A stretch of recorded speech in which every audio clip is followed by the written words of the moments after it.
ಅಲ್ಲೇನ್ರಿ? ನೀವ್ಯಾಕೆ ಒದ್ದಾಡಿರಿ? ಹಾಂ, ನಾವೇನೋ ಒಂದು ಸರಿಯಾಗಿ ಡ್ರೆಸ್ ಹಾಕೊಳ್ಳೋಕೆ ಯಾಕೆ ಹಂಗೆ ಆಲೋಚನೆ ಮಾಡ್ತೀವಿ? ಸುಮ್ಮನೆ ನಿಮ್ಗೊಂದು ಚಿಂತನೆಗೆ ಹೊರಗೆ ಹಚ್ಚೋಣ ಅಂತ. ಓಕೆ, ಹಾಂ, ಇದು ಹೂವು ಎಲ್ಲೆಲ್ಲಿ ಸಲ್ಲುತ್ತೆ ನಿಮಗೆಲ್ಲ ಗೊತ್ತಿದೆ. ಹೂವು ಮ್ಯೂಸಿಕ್ ಬಂದರೆ ಅವ್ರ ಮೊಬೈಲ್ ಕಿತ್ತಿಟ್ಕೊಂಡು ತೊಗೊಂಡೋಗ್ತೀನಿ ನಾನು. ಹಾಂ,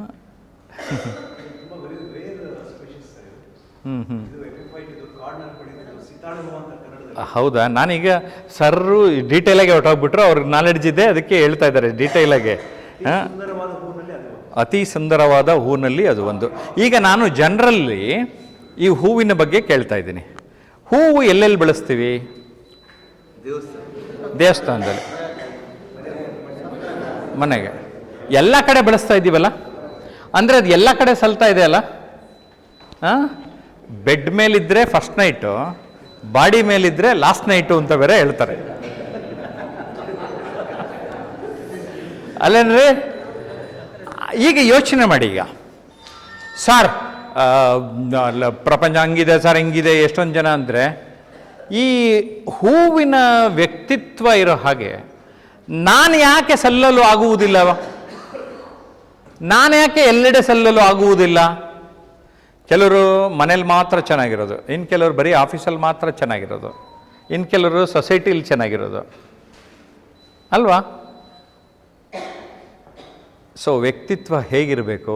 ಹೂವಿನ ಹಾಗಿರಬೇಕು. ಅದರಲ್ಲೂ ನನಗೆ ಗೊತ್ತೇ ಇರಲಿಲ್ಲ ಅದು, ಆ ಹೂವಿನ ಬಗ್ಗೆ. ಸರ್ ಈಗ ಕ್ಲಿಯರಾಗಿ ಹೇಳಿದ್ರು, ಅದು ಒನ್ ಆಫ್ ದಿ ಬೆಸ್ಟ್. ಅದು ಹೆಂಗೋ ನ್ಯಾಚುರಲ್. ಹೇಳಿ ಸರ್, ತೊಗೊಳ್ಳಿ, ಮೈಕ್ ತೊಗೊಳ್ಳಿ ಸರ್. ಹಾಂ ಹಾಂ, ಎಸ್ ಸರ್.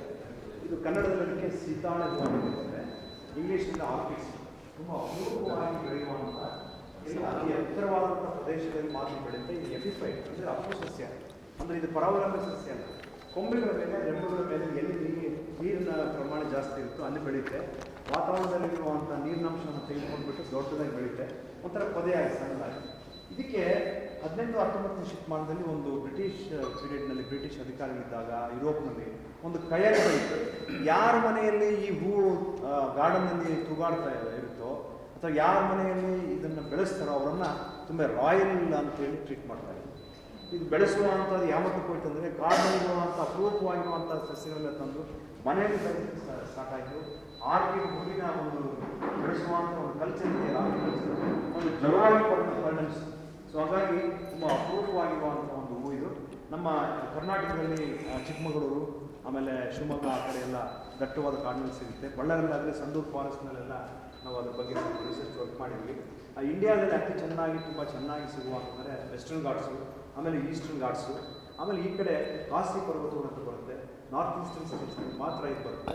ಇದು ಯಾವುದಾದ್ರು ಫ್ಲವರ್ ಡೆಕೋರೇಷನ್ ಮಾಡಿದ್ರೆ ತುಂಬ ಕಾಸ್ಟ್ಲಿಯೆಸ್ಟ್ ಫ್ಲವರ್ ಡೆಕೋರೇಷನ್ ಇದು. ಅದಕ್ಕೆ ಸೀತಾಳ ಹೂವಿಗೆ ಅತ್ಯಂತ ರಾಯಲ್ ಲುಕ್ ಏನು ಅಂತಂದರೆ, ಕೆಲವೆಲ್ಲ ಹಾಸ್ಪಿಟಲ್ ನೋಡಿರ್ಬೋದು, ಆರ್ಕಿಡ್ ಹೋಟೆಲ್ಸ್ ಅಂತ ಇದ್ದಾವೆ, ಆರ್ಕಿಡ್ ಲಾಡ್ಜ್ ಅಂತ ಇದ್ದಾವೆ. ಇದೇ ಆರ್ಕಿಡ್. ಇನ್ನೊಂದು ವಿಶೇಷ ಅಂದರೆ ಹೂವಿನ ಫೈನಲ್ ಆಗಿ ಇದು ಒಂಥರ ಪಕ್ಷಿಯಾಗಿ ರೂಪವನ್ನು ತೋರಿಸುತ್ತೆ, ಒಂದು ಹುಳುವಾಗಿ ತೋರಿಸುತ್ತೆ, ಒಂದು ಬಟರ್ಫ್ಲೈ ಆಗಿ ಕಾಣುತ್ತೆ. ಸೊ ಅಲ್ಲಿ ಬೇರೆ ಬೇರೆ ಒಂದು ಶೂ ಇದೆಯಲ್ಲ, ಶೂ ರೀತಿಯಲ್ಲಿ ಮಾರ್ಪಾಟಾಗುತ್ತೆ. ಸೊ ಹಾಗಾಗಿ ಇದು ವಿಭಿನ್ನವಾಗಿರೋದ್ರಿಂದಲೇ ಆರ್ಕಿಡ್ಗೆ ಅಷ್ಟೊಂದು ಬೆಲೆ ಇದೆ ಅಂತ ಹೇಳಿ sir. Thank you sir, thank you. ಒಂದು ವ್ಯಾಲ್ಯೂ ಅಡಿಷನ್ ಆಯಿತು. ಹೂವಿನ ಬಗ್ಗೆ ನಾವು ಮಾಹಿತಿಯನ್ನು ಪಡೀಲಿಕ್ಕೆ ಸಾಧ್ಯ ಆಯಿತು. ಓಕೆ, ಸೊ ಈ ಕತೆ ಮುಂದಕ್ಕೆ ಹೋಗೋಣ. ಹಾಂ, ಓಕೆ. ಸೊ ಇದು ನಾನು ಮೇಡಮ್ ಹತ್ರ ಇಸ್ಕೊಂಡಿದ್ದ ಕತೆ. ಆ ಕತೆ ಅಲ್ಲಿ ಪವರ್ ಪಾಯಿಂಟ್ ಹೋಗಿತ್ತು, ಇಲ್ಲಿ ಹೇಳ್ಬಿಟ್ಟಿದ್ದೀನಿ. ಹೂವಿನಲ್ಲಿ ಮುಳ್ಳನ್ನು ನೋಡ್ತಿರೋ, ಹೂವನ್ನು ನೋಡ್ತಿರೋ, ಅದು ನಿಮಗೆ ಬಿಟ್ಟಿದ್ದು. ಅದು ಹಾಂ, ಅದು ಬೇಕಿತ್ತಾ? ಹಿಂದೆ ಬನ್ನಿ. ಹಾಂ, ಇದರಿಂದ ಇದು. ಓಕೆ, ಹಿಂದಿಂದ. ಹಾಂ, ಯಾವ ಹೂವು ಇದು?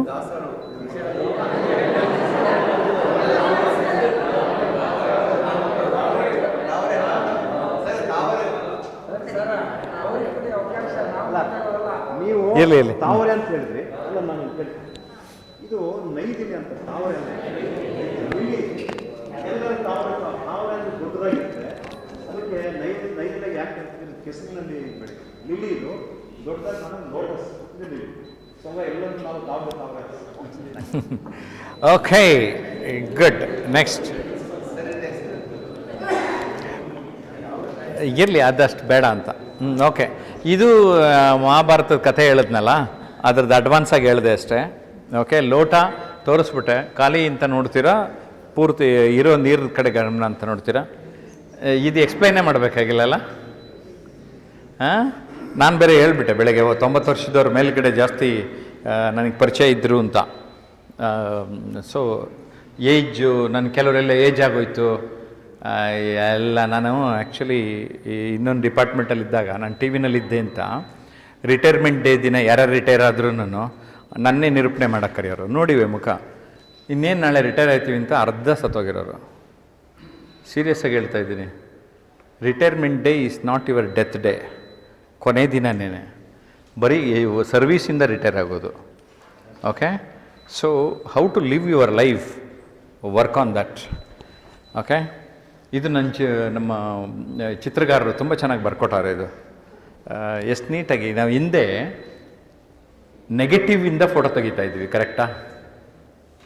ನೆಗೆಟಿವಿಂದ ಪಾಸಿಟಿವ್ ಫೋಟೋ ತೆಗಿತಾ ಇದ್ವಿ. ಸೊ ಲೈಫಲ್ಲಿ ನೆಗೆಟಿವ್ ಇದೆ, ಔಟ್ ಆಫ್ ನೆಗೆಟಿವ್ಸ್ ನಾವು ಪಾಸಿಟಿವ್ ಆಗಬೇಕು. ಈ ಚಿತ್ರವನ್ನು ತುಂಬ ಚೆನ್ನಾಗಿ ಚಿತ್ರಗಾರರು ತೋರಿಸಿದ್ದಾರೆ. ಹಾಗೆಯೇ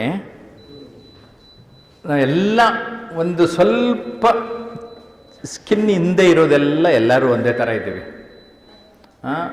ಬಳ್ಳಾರಿಯಲ್ಲಿ ಆ ಕಲ್ಲಿಂದು ಸಂಗ್ರಹಾಲಯಕ್ಕೆ ಹೋಗಿದ್ದೆ, ಸರಿನಾ? ಸಂಗನ ಕಲ್ಲು ಇದ್ರದ್ದು ಹೋಗಿದ್ದೆ ನಾನು.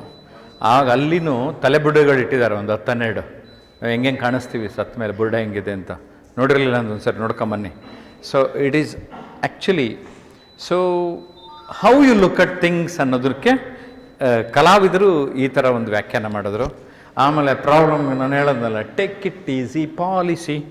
ಅದಕ್ಕೆ ಹೆಂಗೆ ಚಿತ್ರ ಬರೆಯೋದು ಅಂದರೆ ಇವೆಲ್ಲ ನನಗೆ ಆರ್ಟಿಸ್ಟ್ಗೆ ಹೇಳಿ ಬರೆಸಿರೋದು. ಅವರು ಟೇಕ್ ಇಟ್ ಈಸಿಯಾಗಿ ತಗೋ, ಎಲ್ಲ ಸಾಲ್ವ್ ಆಗ್ತದೆ ಅನ್ನೋವಂಥದ್ದು. ಹಾಗೆ ಅದರೊಳಗಡೆ ನೀನು U C the best out of it, things will happen positive. And ಯಾವಾಗಲೂ ಕೆಳಮುಖ ನೋಡೋದಕ್ಕಿಂತ ಮೇಲ್ಮುಖವಾಗಿ ನೋಡಿ, ಥಿಂಕ್ ಬಿಗ್. ದೊಡ್ಡ ದೊಡ್ಡ ಆಲೋಚನೆಗಳನ್ನು ಮಾಡ್ತಾ ಇದ್ದರೆ ನೀವು ಆ ದೊಡ್ಡತನವು ನಿಮ್ಮಲ್ಲಿ ಉಂಟಾಗುತ್ತೆ ಅನ್ನೋದನ್ನು ಗಮನದಲ್ಲಿ ಇಟ್ಕೊಳ್ಳಿ. ಮತ್ತು ಅದೇ ಕಲಾವಿದರಿಗೆ ಕೇಳಿದೆ, ಈಗ ನನ್ನ ಆ್ಯಟಿಟ್ಯೂಡ್ನ ಸರಳವಾಗಿ ಅರ್ಥ ಮಾಡಿಸ್ಬೇಕಪ್ಪ, ಏನು ಮಾಡೋದು ಅಂದರೆ ಅದಕ್ಕೆ ಅವರು ಬರೆದ್ರು, ನೋಡಿ ನಮ್ಮ ಈ ಬಿಲ್ಡಿಂಗು ಅಲ್ಲಿ ಹೆಂಗಿದ್ದಾರೆ, ಅವನ ಪುಂಡು ಪೋಖ್ರಿ ಇದ್ದಾನೆ, ಮನೆ ಅಲ್ಲಿ ಎಲ್ಲ ಮೇಂಟೈನ್ ಮಾಡಲಿಲ್ಲ ಅಂದರೆ ಹಿಂಗಿರ್ತದೆ. ಸೊ ಸ್ವಲ್ಪ ಅದನ್ನು ಮೇಂಟೈನ್ ಮಾಡಿದ್ರೆ ಹೇಗಾಯಿತು ಅಲ್ವಾ? ಸೊ ಈ ಕ್ಲಿಯರಾಗಿ ಅರ್ಥ ಮಾಡಿಸ್ತೆ ಅಲ್ವಾ? ನಿಮ್ಮದು ನೆಗೆಟಿವ್ ಇದ್ದರೆ ಹಂಗಿರ್ತದೆ, ಪಾಸಿಟಿವ್ ಇದ್ದರೆ ಹೀಗಿರ್ತದೆ. ಸೊ ಅದಕ್ಕೆ ಒಬ್ರಿಗೆ ಕಲಾವಿದರಿಗೆ ನನ್ನ ಮಾತಿಗೆ ಎಕ್ಸ್ಪ್ಲೈನ್ ಮಾಡೋಕ್ಕೆ ಈಸಿ ಆಗಲಿ ಅಂತ ಬರೆಸ್ದೆ. ಕರೆಕ್ಟ್ ಇದೆಯಾ? ಓಕೆ. E.P. ಮೆನನ್ ಅಂತ ಈ ವ್ಯಕ್ತಿ ಪ್ರಪಂಚನ ಒಂದು ರೌಂಡ್ ನಡ್ಕೊಂಬಂದಿದ್ದಾರೆ. ನನಗೆ ಪರಿಚಯ ಇದ್ದರು, ಅದಕ್ಕೆ ತೋರಿಸ್ತಾ ಇದ್ದೀನಿ. ಹರೀಶ್ ಕುಮಾರ್ ಅರಸೀಕೆರೆನೇ ಟೀಚರು. ಒಂದು 4-5 ಸರಿ ಬ್ರೈನ್ ಟ್ಯೂಮರ್ ಆಪ್ರೇಷನ್ ಆಗಿದೆ. ಇತ್ತೀಚೆಗೂ ಬಂದಿರೋ ಬೆಂಗಳೂರಿನ ಸ್ಟುಡಿಯೋಗೆ ಬಂದು ಒಂದು 3-4 ವಿಡಿಯೋ ಮಾತಾಡ್ಸಿದ್ದೀನಿ. ನೋಡಿ ಅವರ ಉತ್ಸಾಹ ಎಷ್ಟು ಚೆನ್ನಾಗಿತ್ತು ಅಂದರೆ, ಆ ಪಾಸಿಟಿವ್ ಅಪ್ರೋಚನ್ನೇನೆ ಅವ್ರನ್ನ ನೆಕ್ಸ್ಟ್ ಲೆವೆಲ್ಗೆ ಕರ್ಕೊಂಡು ಹೋಗುತ್ತೆ. ಸೊ ಅವರು ಕೆತ್ತಿರುವ ಕೊಬ್ಬರಿ ಕೆತ್ತನೆಗಳಿದು ಹತ್ತತ್ರ